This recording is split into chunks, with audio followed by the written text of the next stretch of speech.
नमस्कार दोस्तों, मैं हरीश कुमार आप लोगों का स्वागत करता हूँ आपके अपने YouTube चैनल इन्फॉर्मेटिव इंडिया में। दोस्तों, अगर आप सोचते हैं कि आप पढ़े लिखे नहीं है और ज़िंदगी में कुछ नहीं कर सकते, या फिर आपको कोई ऐसी बीमारी है जो आपको आगे बढ़ने नहीं दे रही है, या फिर व्हाट एवर जो भी प्रॉब्लम है और आपको लगता है कि मैं इस कारण से आगे नहीं बढ़ सकता, तो ये वीडियो आपके लिए होने वाला है। दिल थाम के बैठिए। आज हम आपको एक ऐसे इंसान की कहानी बताने वाले हैं जिसकी कहानी सुनकर आप भी मोटिवेट हो जाएंगे और आपको भी लगेगा कि जब ये इंसान कर सकता है तो मैं क्यों नहीं कर सकता। तो दोस्तों चलिए स्टार्ट करते हैं। दोस्तों, हम बात करें सिल्त जी के बारे में। सिल्त जी का जन्म 10 सितंबर 1918 के अमेरिका के एक अमीर परिवार में हुआ था। ध्यान दीजिएगा, अमीर परिवार में हुआ था। बचपन से सिल्त जी बहुत ही आम बच्चों की तरह था, यानी कि आपकी और मेरे ही तरह था। उसमें कोई भी ऐसे अलग डिसेबिलिटी नहीं थी। लेकिन जैसा जैसे सिल्त जी बड़ा होता है तो उसके शरीर में एक अलग ही परिवर्तन होने लगता है, यानी कि उसके शरीर का जो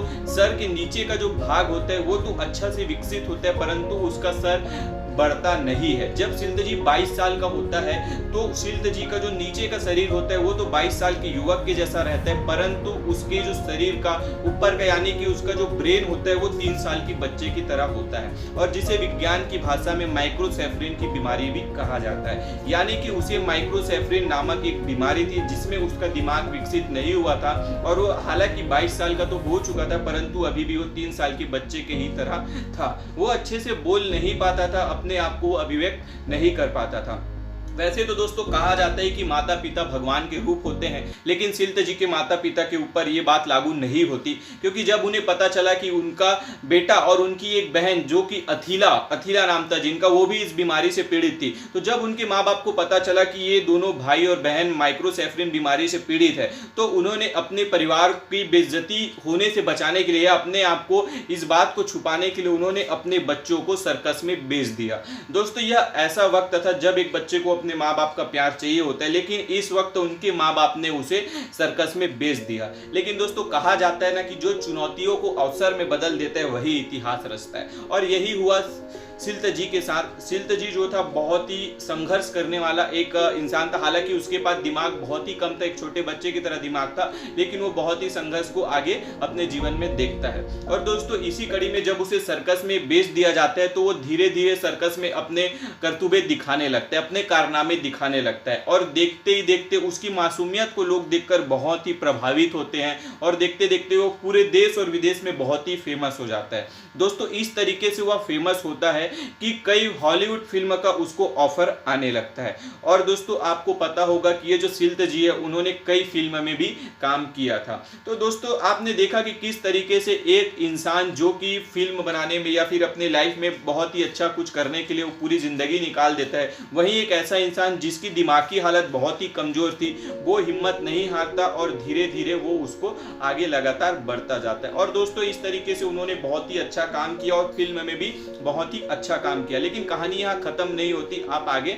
बने रहिए। दोस्तों जैसे जैसे वह आगे बढ़ता है उसके सर्कस के एक दोस्त जिसका नाम जॉर्ज था, वह उन्हें गोद ले लेता है, सिल्त जी को वो गोद ले लेता है और अपने घर लेकर चला जाता है। लेकिन दोस्तों इस जॉर्ज का 1976 यानी कि 1976 के आसपास उसकी मृत्यु हो जाती है, और उसके बाद जो सिल्त जी रहता है वो बेघर हो जाता है, क्योंकि दोस्तों उसका कोई घर नहीं होता, क्योंकि उसके माँ बाप उसे छोड़ दिए होते हैं और वह पूरी तरीके से बेघर हो जाता है। और उसके बाद उसे मेंटल हॉस्पिटल में भेज दिया जाता है क्योंकि उसका दिमागी हालात अच्छा नहीं था। इसके बाद दोस्तों वो मेंटल हॉस्पिटल में अपने